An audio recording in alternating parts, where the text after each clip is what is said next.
Барлықтарыңызға сәлем. Мен бүгін өзімнің атақты Ресей шефінен үйренген ең сүйікті рецепттерімнің бірімен бөлісетін боламын. Видеоны соңына дейін қарап, дәл қазір жасап көріңіз. Осындай көптеген рецепттерді іздесеңіз, менің каналыма подписаться етуді ұмытпаңыз. Барлық ингредиенттерді осылай видеодағы реттілікпен салып араластырып отырамыз венчикпен.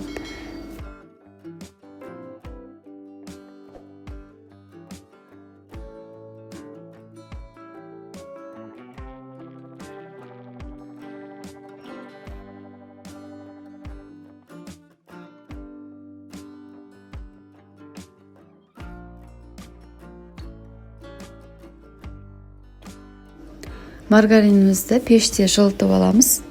Қатты ыстық болып кетпеу керек.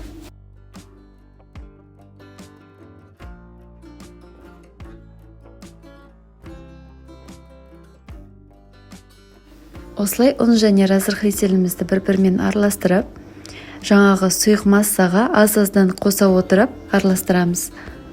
Бұл маффиндің ылғалды болып шығуының негізгі сыры, оны осы қамырды түнде істейтін болсаңыздар, таңға дейін үстін пищевая пленкамен орап, холодильникте ұстау керек. Сол кезде жаңағы құрамындағы ұн өзіне жаңағы тестадағы влажностьті өзіне тартады және де піскен кезде сухой болмай, ылғалды болып, сочный болып шығады.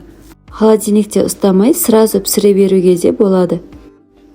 Ал енді үстіне себу үшін осындай штрезель жасап аламыз. Бұл міндет түрде емес, солай пісіре беруге де болады. Бірақ осылай істейтін болсаңыздар, үсті хрустящий болып шығады. Формаға құю ыңғайлы болу үшін осылай кондитерский мешокқа құйып аламыз.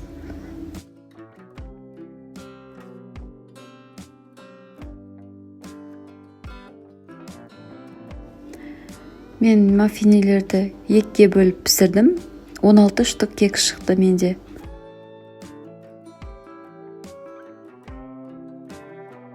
Енді осылай аз-аздан қамырды құйып шығамыз. Мен арасына вареная сгущенка істедім. Сіздер кез келген нәрсе салуларыңызға болады. Тек жеміс-жидек салған кезде ғана кішкене бір қасық ұнмен араластырып кейін саласыздар. Сол кезде қатты жаңа қамырға жемістердің түсі шығып кетпейді.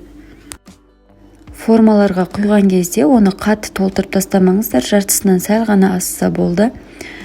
Онсыз да өзі биік болып көтеріп шыққан кезде тасып кетеді.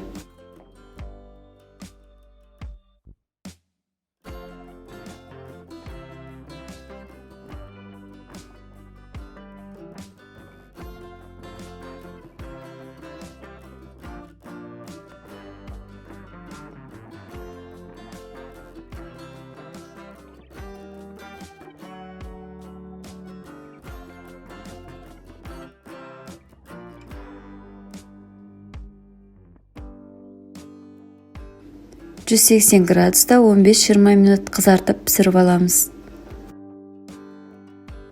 Міне кекстеріміз керемет болып шықты. Иісі бүкіл үйді тұтады.